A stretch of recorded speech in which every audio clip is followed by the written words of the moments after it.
Você sabia que João foi o maior livro, a maior publicação e distribuição de todos os evangelhos?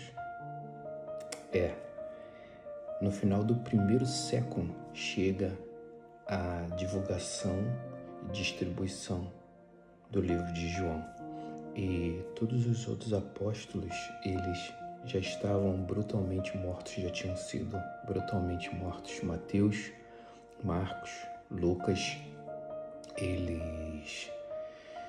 esses evangelhos já estavam circulando há mais de 20 anos. E João, ele sente essa necessidade de escrever, assim como os outros discípulos, mas porque ele via o que estava acontecendo naquela época, naquele tempo.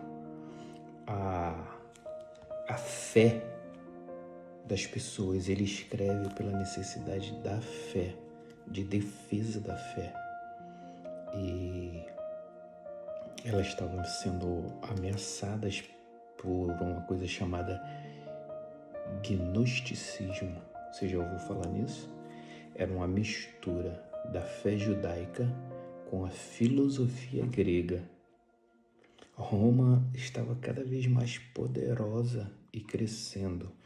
E um exemplo que eles citavam era que a matéria, o físico, era ruim, era má.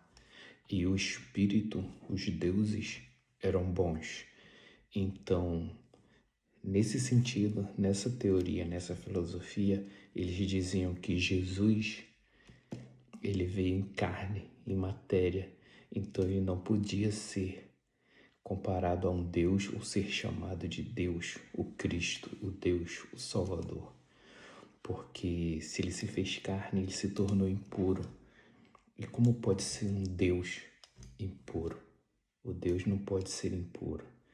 Então, João, ele não vem escrito só para contar uma história e narrar a história, testemunhar. Ele vem realmente para defender a fé em Jesus. E ele já começa no capítulo 1, no versículo 1, dizendo, de maneira completamente diferente, se você perceber, ele já chega e diz, no princípio era o Verbo, e o Verbo estava com Deus, e o Verbo era Deus. A gente vai e relembra lá do Gênesis,